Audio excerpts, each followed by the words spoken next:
Sir actual में ये है कि पाकिस्तान क्यों ना डरे, पाकिस्तान के पास है क्या? पाकिस्तान को यही नहीं पता, पाकिस्तान में खुद एतमादी नहीं है। हमने जिस दौर में भी अपनी सियासत को देखा, हमें बदहाल सियासत नज़र आई। हमने जिस दौर में अपनी सियासतदानों को फोकस किया, हमें बेवकूफ़ी और हमाकत का मजमुआ नज़र आए। एक कंट्री को चला रहा है, अपने ममालिक को चला रहा है, तो इट मीन्स कि उसको जो प्रॉफिट अपने मुल्क को लेके लगेगा तो वो उसके लिए डिसीजन उसने लेना ही लेना है। इंडिया को अपना फायदा उसमें नजर आता है तो वो किसी से नहीं डरता। डेफिनेटली, बल्कि हमारी प्रायोरिटीज़ और हैं। मतलब हमारी प्रायोरिटीज़ ये नहीं है कि हम मेड इन पाकिस्तान पर फोकस करें। सपोर्ट दे रही है। सबसे बड़ी बात उनका लीडर उनका सपोर्टर है। अगर लीडर सपोर्ट करता है ना तो जाहिर है हर मुल्क ही तरक्की करेगा।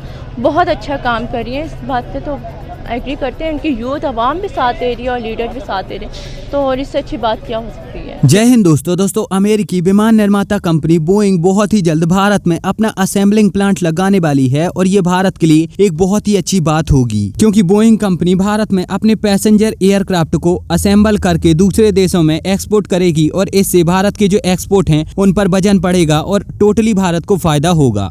तरक्की करे तो ये तो अच्छी बात है। हर मुल्क को चाहिए कि वो तरक्की करे, उसका हक है अगर वो कर रहा है। इसी तरह दूसरे कंट्रीज में भी देख रहे हैं तो सब है, और ये भी होना चाहिए कि पाकिस्तान को भी अपने लिए करना चाहिए, इंक्रीज करना चाहिए अपनी डिफेंस को, अपनी मुल्क की तरक्की के लिए। अपनी इकॉनमी है, सब कुछ उनको भी इन्हेंस करना चाहिए। अगर वो लोग कर रहे हैं, इस तरह काम कर रहे हैं, अपने मुल्क के लिए तरक्की करें दिन रात मेहनत करके, तो ये तो अच्छी बात है। अब दरअसल हाल ही में बोइंग कंपनी की तरफ से एक न्यूज निकल कर आई है, जिसमें बोइंग कंपनी ने बताया है कि फिलहाल वो भारत में निरीक्षण कर रहे हैं कि भारत में उनको सारी की सारी सहूलियत मिल जाए, ताकि वो चाइना से अपना असेंबलिंग प्लांट हटाकर भारत में उसे शुरू कर दें। बोइंग कंपनी अपने सारे महत्वपूर्ण और जरूरी पार्ट्स को केवल और केवल अमेरिका में ही बनाती है और जो नॉर्मल पार्ट्स हैं उनको चाइना में बनाती है। लेकिन अभी तक बोइंग ने बड़ी मात्रा में चाइना में अपना पैसा निवेश कर रखा है वहां पर असेंबलिंग करने के लिए, और बोइंग कंपनी अपने बहुत सारे पैसेंजर एयरक्राफ्ट की असेंबलिंग करके और कुछ हद तक मैन्युफैक्चरिंग करके दुनिया भर के देशों में उसे चाइना से एक्सपोर्ट करती है, और जिसकी वजह से चाइना को बहुत सारा फायदा होता है। अब भारत के लिए तो यही बड़ी बात होगी, क्योंकि हमारे देश में अभी फिलहाल पैसेंजर एयरक्राफ्ट के मामले में कुछ भी नहीं होता, तो अगर हमारे देश में असेंबलिंग भी होती है तो यही बड़ी बात होगी। कुछ रिपोर्ट्स और न्यूज का यही मानना है कि हो सकता है ये इन्वेस्टमेंट तमिलनाडु, गुजरात और महाराष्ट्र जैसे राज्यों में हो। और अब क्योंकि अमेरिका और चाइना की दुश्मनी चल रही है, तो इसकी वजह से अमेरिका अपनी सारी की सारी कंपनियों को चाइना से निकालना चाहता है, और यही कारण है कि जिसकी वजह से बोइंग जैसी कंपनियां भारत में सामने से अपना असेंबलिंग प्लांट लगाने की बात कर रही हैं। अब हालांकि अभी तक कंपनी की तरफ से कुछ भी क्लियर नहीं कहा गया है कि वह कितना निवेश करेंगे और भारत में वो कब तक निवेश करेंगे, लेकिन कंपनी लगातार इस पर काम कर रही है, तो बहुत ही जल्द बोइंग कंपनी भारत में निवेश कर सकती है। बोइंग कंपनी के भारत में असेंबलिंग प्लांट बनाने के बाद एयरबस जैसी कंपनियों को भी प्रेरणा मिलेगी और वो भी भारत में अपना असेंबलिंग प्लांट बना सकती हैं। हालांकि पहले से भी बोइंग ने भारत में अपना टेक्नोलॉजी सेंटर बना रखा है और वो भारत में छोटी मोटी टेक्नोलॉजी पर काम करवाते हैं।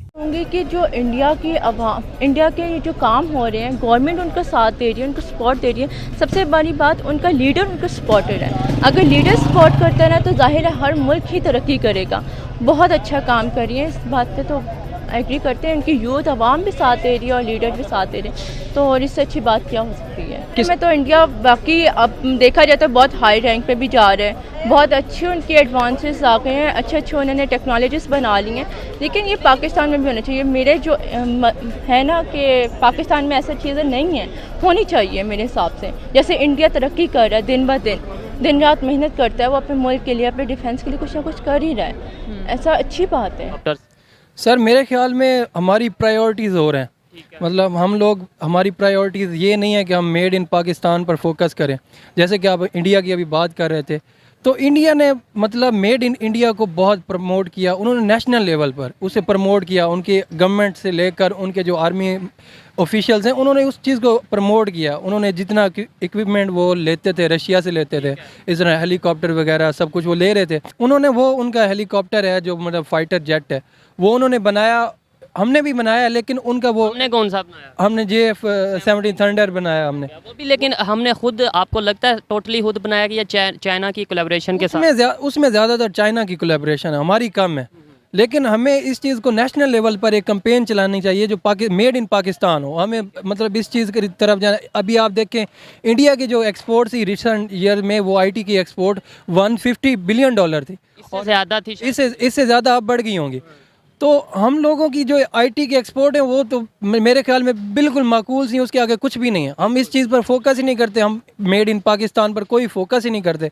हम यही करते हैं, हमारा ज़्यादातर टेक्नोलॉजी में नो डाउट कि हम खास तौर पे, वैसे तो दूसरी चीज़ें भी मेड इन पाकिस्तान के हम फोकस नहीं करते, लेकिन टेक्नोलॉजी में तो हमने ये सोच ही छोड़ दिया कि यार पाकिस्तान में भी हम बनाएं। बिल्कुल जी, ऐसे ही है। बात करें पाकिस्तान के पास है क्या, पाकिस्तान को यही नहीं पता। पाकिस्तान में खुद एतमादी नहीं है और पाकिस्तानी सियासतदानों को यही नहीं पता कि हमने कौम के लिए करना क्या है। अब इंडिया में और पाकिस्तान में ज़मीन आसमान का फ़र्क है। इंडिया बहुत ही अपने जहन को इस्तेमाल करता है और वो चाल खेलते हैं जो उसको फ्यूचर में काम देगी। वो देखते हैं कि मेरा मुस्तकबिल क्या है, मेरी यूथ का मुस्तकबिल क्या है, वो ये देख रहा होता है। हमारे सियासतदान अपना मुस्तकबिल देख रहे होते हैं कि यार मैं अपनी नस्लों को किस तरह सुधारना है। That's why हमें बहुत सी चीज़ों में कॉम्प्रोमाइज़ करना पड़ रहा है और पीछे रह रहे हैं। इंडिया नहीं करता। इंडिया नहीं करता। अब इंडिया की पॉलिसी देख ले, ना यूएस को नाराज करना देता है, ना रशिया को नाराज होने देता है। हम यूएस को भी नाराज रखते हैं, रशिया को भी नाराज रखते हैं। सर जो उधार पैसे मांगने वाला होता है ना, वो ऐसा ही होता है, मुनाफिक होता है। तो इसलिए पाकिस्तान में मुनाफिकत है। इंडिया में अब रियलिटी को एक्सेप्ट कर लेना चाहिए। करना चाहिए सर। जब हम रियलिटी को एक्सेप्ट करेंगे फिर ही हमारे मुल्क की बेहतरी हो सकती है। बिल्कुल ऐसे ही है और बदकिस्मती से हमारी यूथ उसको एक्सेप्ट नहीं कर पा रही, जबकि पता है यूथ को कि यार हम हर तरफ से कर्जा लेके और आगे कर्जे दे रहे होते हैं। तो मसले हैं जिनको हम एक्सेप्ट करने की कोशिश नहीं कर पा रहे। सर जब इंडिया ने रशिया से तेल ले लिया था, ऑयल हमने नहीं लिया था, आज 272 का लीटर है और 272 के लीटर की वजह से ही सारी महंगाई ऊपर आई हुई है, क्योंकि पेट्रोल बड़ी मेन चीज़ है, पेट्रोल और इलेक्ट्रिसिटी।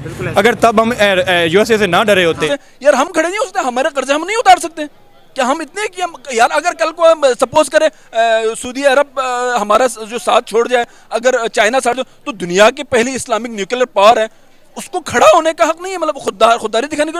हम कब तक यार, मैं तो कहता हूँ ये कब तक हम किसी पर डिपेंडेंसी जो ना, इस चीज को, सिंड्रोम को हम खत्म करें। हम करप्शन करते हैं, मतलब ठीक है ना, वो आप देखें कि अमेरिका आज बंद कर दे हमें देना तो पीना। पास देखो हमारे पास क्या क्या नेचुरल रिसोर्सेज नहीं है। इस खत्ते की जो जियोपॉलिटिक्स है और इस खत्ते की जो जियोग्राफी है, वो इतने अहम पॉइंट्स पे हम देखो, उसकी जियोग्राफी, हमारी जो लोकेशन है, उसमें हम बेस्ट यार, हमारे अगर लीडरशिप अच्छी हो ना, हम बेस्ट दुनिया के की यूटिलाइज नहीं किया जा रहा, की पॉलिटिकल प्लेयर हम बन सकते हैं। इस खत्ते में हम चेंज भी ला सकते हैं। हम यार बहुत कुछ कर सकते हैं कि इन चीजों को, अपने पोटेंशियल्स को हम एक्सप्लोर तो करें ना, ठीक है ना।